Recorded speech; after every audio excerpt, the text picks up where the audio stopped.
Hey guys, Matt Easton here, Schola Gladiatoria. So today we're going to be looking at some kukris, but specifically we're going to be looking at the shape of kukris.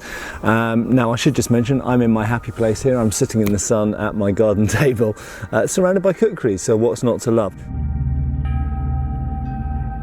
I've noticed over the years that when people recreate kukris or try and make replicas of them, they often get the shape slightly wrong. Now, I'm going to qualify my statement there slightly by the fact that there are various different types of kukris. You can see by some of the ones that I'm surrounded by here, they do vary in shape, they vary by period, they vary by area, they vary by preference. So we do find that there are different styles of kukri, definitely. So there are variations. So I don't want to frame this subject totally in terms of right and wrong, because obviously you can make something that's still a kukri and has certain different features from the norm.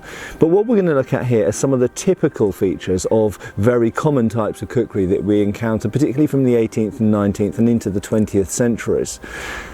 When I'm talking about centuries, incidentally, I think a lot of people have an assumption that the kukri goes back a very, very long way in history, and actually it doesn't particularly. As far as we know, the kukri as we would recognise it certainly goes back to the 16th century, 16th, 17th century, and it kind of achieved almost its modern form in the late 18th century and 19th century. So the typical, if we take a kukri like this one here, that is probably a late 19th century kukri, but it is really very similar in shape to some 18th century kukris. In fact, it's got certainly lots of similarities with some of the really earliest kukris we know about. And we're going to be talking about those characteristics in a minute. But there are some tendencies. So when we look at earlier kukris, you notice there's two in the centre here, which are slightly differently, they're differently placed, but they're also differently shaped to the ones around. And the reason is that these are earlier. These are probably 18th century, and they could very well be bringbacks from the wars in Nepal, between the British Army and Nepal, that go back to the early 19th century, but these are very similar to, they could be early 19th century, but they're very similar to 18th century ones as well. And you'll notice that they're narrower. Now that's not to say that all earlier kukris were narrow. They weren't. There are some in museum collections in Kathmandu and in India which are earlier, or certainly attributed earlier to earlier people, that do have a shape that is more like the classical kukri. But that being said, we also have a lot of 18th century kukris in collections, particularly ones brought back from Britain's first contact with the Nepalese, which are of this shape, which are longer and slender, more slender, and to some degree you might say more banana shaped, more curved, more boomerang shaped almost. But we're going to talk about that shape in a minute. Now before I go on, I want to just sort of draw a line under one particular topic, and that is the notch, the characteristic cho here, this notch, which so much debate has been had over. Now, I've done another video on this topic, it's quite a few old, about three years old now, I think, or more. And I've talked about that, what it is and what it isn't. It's not something to cut your finger with, it's not something for opening bottles, it's not a site for throwing the kukri, or any of these weird and wonderful suggestions that get made. It does seem to have the old archaeologists' favourite explanation. It does seem to have ritual significance, that is ceremonial or symbolic meaning. And in fact, it's very clear when you talk to Nepalese people, of which I have done, and you talk to whether they're Gurkhas or just normal Nepalese people, or indeed Indian people who also had access to kukris, it is very clear that unfortunately the certainty of what it originally meant has been lost by a lot of people, and you hear all of the same myths and legends about what that cho is for.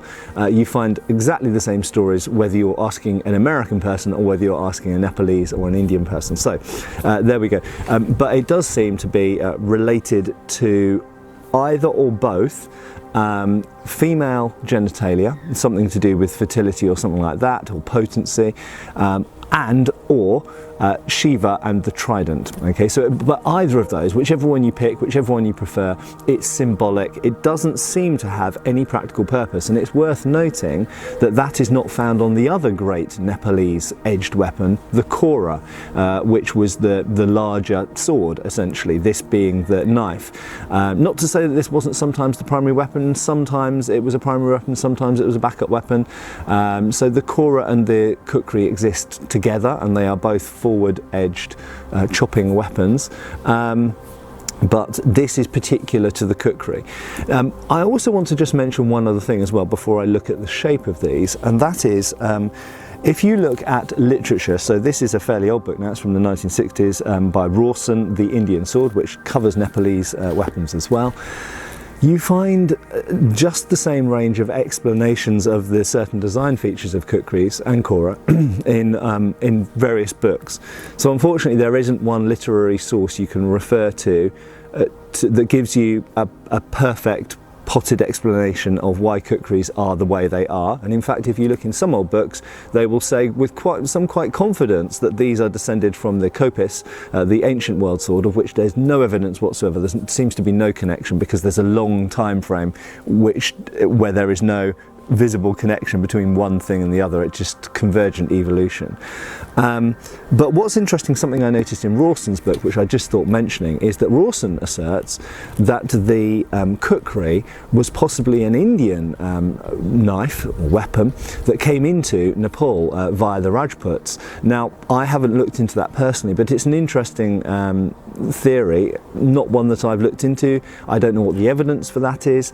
I don't know if there's any evidence that these weapons appear in India before they appear in Nepal, but it's possible. And I only mention that because there are other weapon types which do come into Nepal from India, and we shouldn't forget that Nepal and India's histories were inextricably linked and interconnected, and so you find tulwars being the famous Indian curved sword, which appears first in the 16th century. We see those appearing in Nepal, and apparently there is also some iconographic evidence that the earlier forms of Indian sword, the straighter swords, like the pata for example, start to appear at some point in Nepal as well. So it's very clear that the Nepalese imported weapons, or even copied weapons from India. And if Nepal did invent and create the kukri, well, then we can say that the Indian populations copied or imported the kukri as well, and there are certainly Indian-made versions of the kukri, and we do find talwar hilted, so sword-hilted kukris from India. So the connectivity between Nepal and India really can't be overstated. Actually, it's a very, very important connection. And of course, today in the modern world, the Gurkhas, who have made this knife so famous, there are Gurkhas in the British Army, but there are many Gurkhas regiment in the Indian Army as well. So Nepal has influenced India and Britain, and of course some things are indigenous to Nepal, and some things were brought into Nepal. Right, now let's look at the kukri's shape and how I think that some modern recreations get it wrong. So the first thing I want to note is that most, not all, but most historical kukris have an overall curve, pretty much like a banana, okay? Now, I'm going to take an example which kind of conforms to this, so I'll take the early one. Now, you will notice, just for a minute, ignore the fact that there is a bit of a hump here, okay? And we can take a later example. This is probably late 19th, perhaps even early 20th century.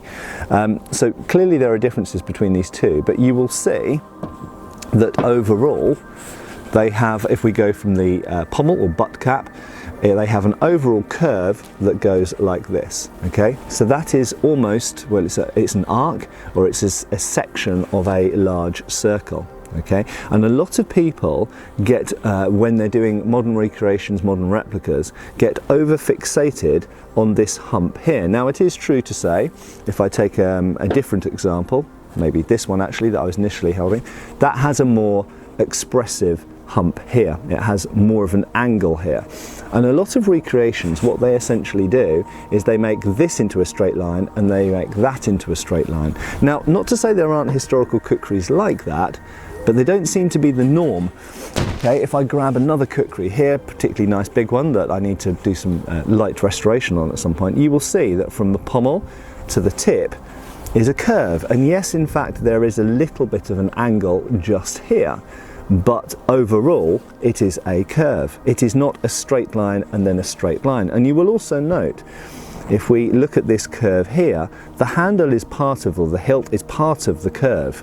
Okay, the grip actually curves down as well. So we've got a curve, then a slight angle change, then a curve. If we move to different one here, so this one has a chaste steel handle grip. You will notice that the hump is less sudden. There is an angle change here, but it's much more gentle. So you will notice that it comes up with a very slight curve and then a very slight curve. So there's a slight angle change there, but it's gentle. So overall, this is all a curve. We're not going to look at the belly and the edge yet. We're just looking at the back. I'll even grab a later military one. So this is an M43, Second World War one, and you'll notice even curve. There's a curve in the hilt, curve in the grip, in the tang. And this one has a full tang, incidentally, because it's a military issue one, Second World War, and it curves all the way through here, and yes, it has a slight hump here, but it's not a sharp angle. Now, just to reiterate, there are kukris, historical old kukris, which do have more of a sharp angle there, but there are none in my collection, and these have not been selected for any specific purpose other than being reasonable quality of a certain age and being mostly old ones. Even if we look at this one, which is probably well, it's difficult to date, but it's probably Second World War, might be slightly after. Even this one, it's a traditionally made kukri, and despite the fact it's a more modern one, it does have this even curve from tip, slight curve to here, very slight hump, and then even curve to here. Okay, so we've looked at the back. The next thing to look at is the shape of the grip. Now, the shapes of grips vary, and if we look at these earlier ones, these are not actually great examples, but you do find that on the earlier ones, you often find the grips are longer, almost like they could be gripped with two hands, or two Nepalese hands of that period, because it must be noted that even today, Nepalese people are relatively short compared to most Westerners, and certainly in the 19th century this was very marked. You see drawings of Sikh soldiers next to Nepalese soldiers, Gurkhas, and the height difference is very marked. You know, it's kind of like a 1 foot average height difference. So Nepalese, relatively small people, so the grips tend to be fairly small, but on the earlier ones you sometimes find a very long grip, almost like an Anglo-Saxon or Frankish sax, which is interesting. Presumably the extended grip was to add a little bit of balance, a bit like a Burmese da or even a wakizashi or something like that. So having a bit of extra grip at the back was not necessarily to be used two-handed, although you could if you wanted. It was probably there to give a bit of extra balance, perhaps. But this is a relatively short grip, but being a slimmer and very curved, almost boomerang shaped example, this is probably relatively early. You will notice that the curve in the grip comes down and then there's a kick out at the back. And we see this is it's not a universal feature, and as I say, the longer ones, the longer gripped ones, the earlier ones, they don't have so much of a kick out, they have a longer grip. Now it's possible that when they decided to make the grip shorter, they introduced that kick out so your hand wouldn't slide off the end, because obviously I don't have any with a long grip, but if you had a long grip and your hand slides down a bit, it doesn't matter so much because you can just slide the hand back up again. It's not going to come off the grip because you've got that forgivingness of that length of grip to sort of soak up the hand sliding down a bit. But if you decide to make the hilt shorter for whatever reason, then you have to compensate, and just as with pommels on medieval European swords, or just as with the discs on talwars, you need some kind of hand stopper to stop your hand sliding off the end if you've decided to have a short grip. If you've had a short grip, if you've designed a short grip, you need a hand stopper at the end so that you don't lose your grip on your weapon, because that's one of the most fundamentally important things when you're using a tool or a weapon, to keep your hand on it. Okay, so this flare out here, very, very important. And you will notice that basically all of the, whether it's the earlier ones or the later ones with a butt cap that have a tang that runs all the way through and is peened at the end, doesn't matter which type it is, even if we go to the full tang military issue type, they all have this flare out at the back and a flare out at the front. Okay, so this becomes a pretty much universal feature. Again, well, I won't say universal, but it becomes an incredibly common feature and very archetypal of Kukri design. So you'll notice the grip is curved forwards in the direction of the cutting edge, and it flares out at the back and the front in a not dissimilar way to Indian sword hilts that flare out with a disc pommel, or even a Afghan polwar, or things like this. So very clearly, and here's a very exaggerated example, it comes down very, very thin here and then flares out massive, and that clearly is to keep it in your hand and stop it slipping out. Right, the final point that I want to discuss is the belly. Okay, now bellies vary, just like with humans. Some have big bellies and some have small bellies.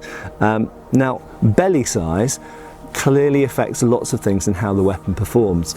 If you've got a larger belly, then the weapon's going to be heavier, generally speaking, unless you add lots of fillers and lighten it in that way. But generally speaking, if you've got a larger, deeper belly, if I just grab this one again, which is a particularly massive belly, this has got a very deep belly and a flat blade. It's slightly hollow ground, and you do have these little Datura fillers up here.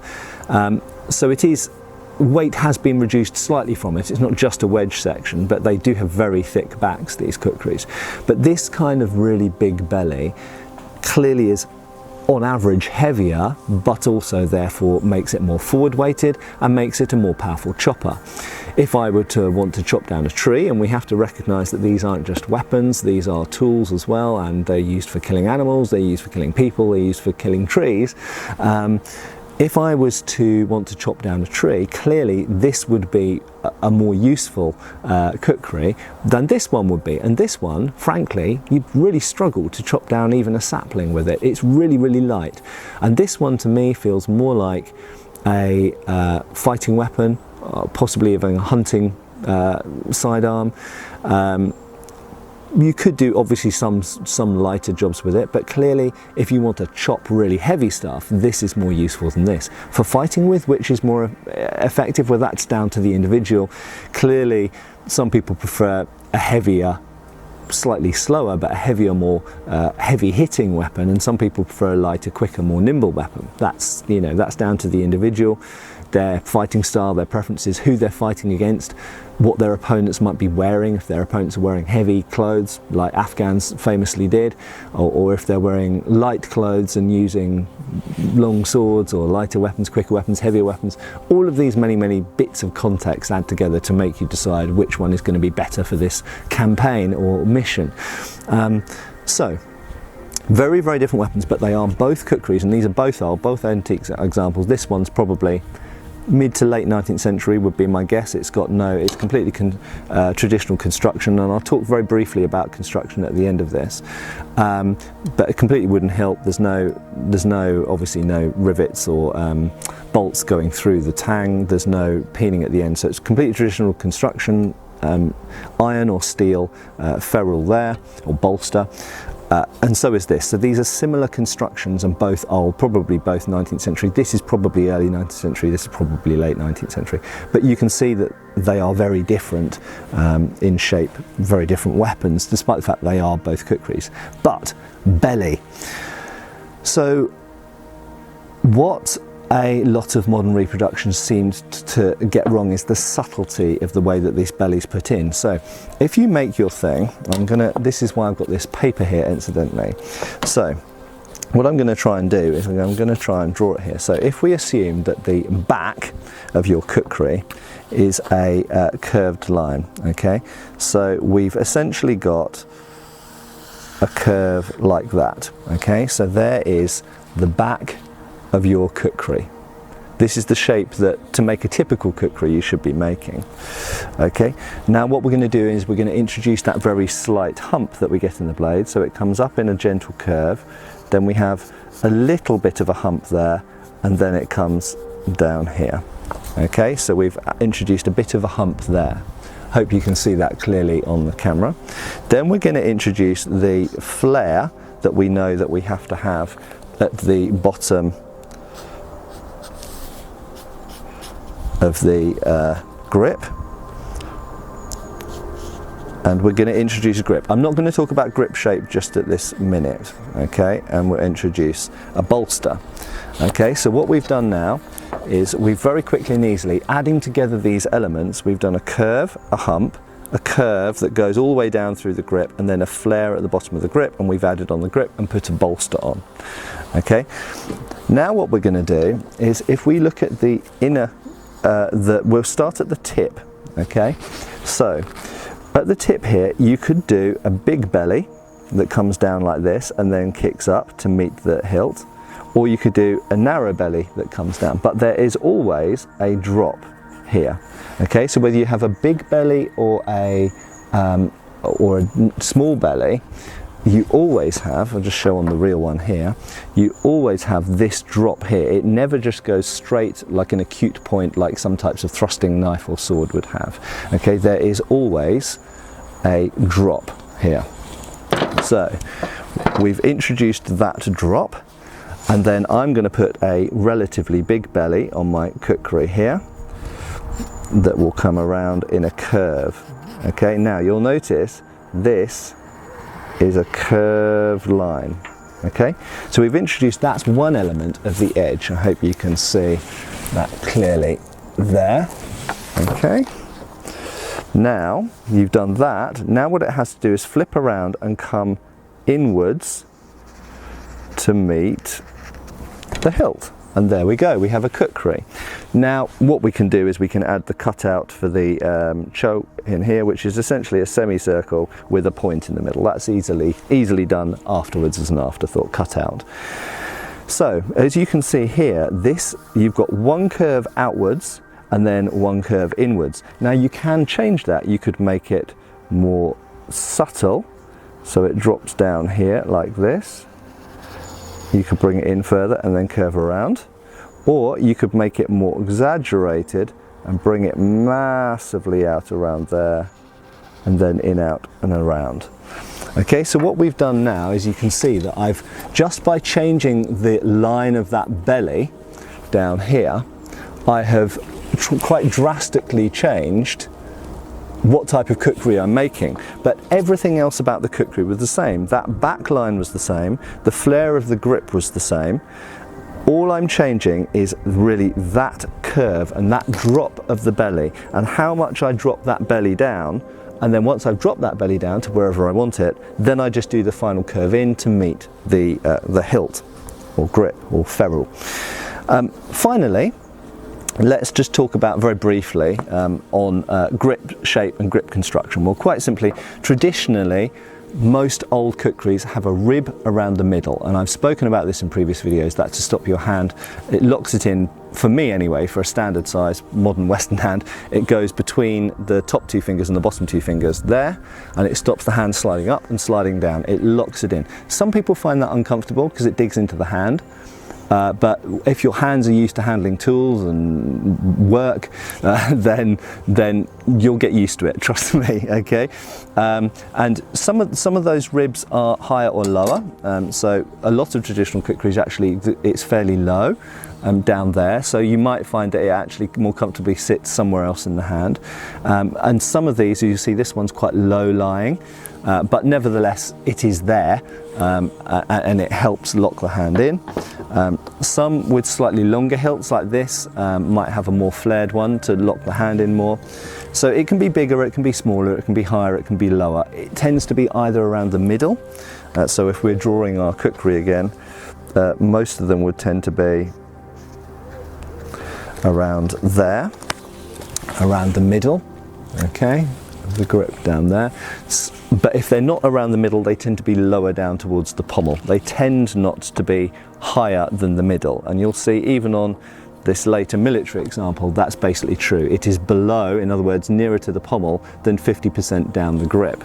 And same thing on this later example, it is below being 50% down the grip, but it still fits on this grip, still fits between my two fingers. Live long and prosper. Still lives down there. And on this example, it's particularly large and sticks into the hand. This is probably a fairly early kukri, I think. It's probably mid-19th century. Right, so final thing I said I was going to talk about construction, so I have spoken about this previously, so I'm keep it very, very brief. Traditionally, a kukri is constructed like this. The tang inside is a triangle that goes up to about half or 2/3 of the way inside the grip. So the tang starts off as wide as the blade and then tapers down to a point pretty much. And it is driven into, I believe, or burned into the grip.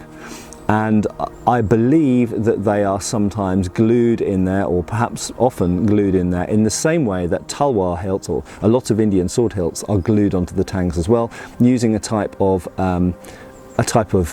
glue, essentially. I'll talk about that in another video, I think, but it's a type of very strong, actually, resin glue that keeps them stuck on. And you can see that this is probably 150 plus years old, and it's still completely rock solid. And you know, I do know people that use antique kukris as tools, and they stay solid for a long, long time. So they're put on very, very firmly. But at some point in the 19th century, they decided to start, probably due to, or maybe due to British military influence, they decided to start increasing the security of that hilt on the tang, and so they started running through the tang in a point, or like a rat tail basically, to the end of the butt, and they put a butt plate on here. You'll notice the earlier ones don't have butt plates because they don't need one, because they're just glued on tangs or stuck on tangs. But they ran the tang through to the end, and then they need to peen or rivet the end of the tang, so they put a butt plate on, so that helps date them a bit, and they run all the way through here and are peened or riveted at the end, like that, and like that there, and like that one, and various others. And then at some point in around 1900 or First World War, they decided to change the construction somewhat, so they started drilling through bolts laterally as well, and constructing them a little bit more like a bayonet, a sword bayonet or a knife bayonet is constructed, by putting two bolts or rivets through the side here as well, and a butt cap. So this is like, this hilt will never leave this blade, because it's riveted twice through there, or bolted twice through there, and riveted at the end. And then if we go to the full extreme example, the final kind of version of that, this is a totally forged ferrule. The ferrule is a solid part with the blade, and it's a full width tang that runs all the way up here, and it's bolted through there, and it's riveted there.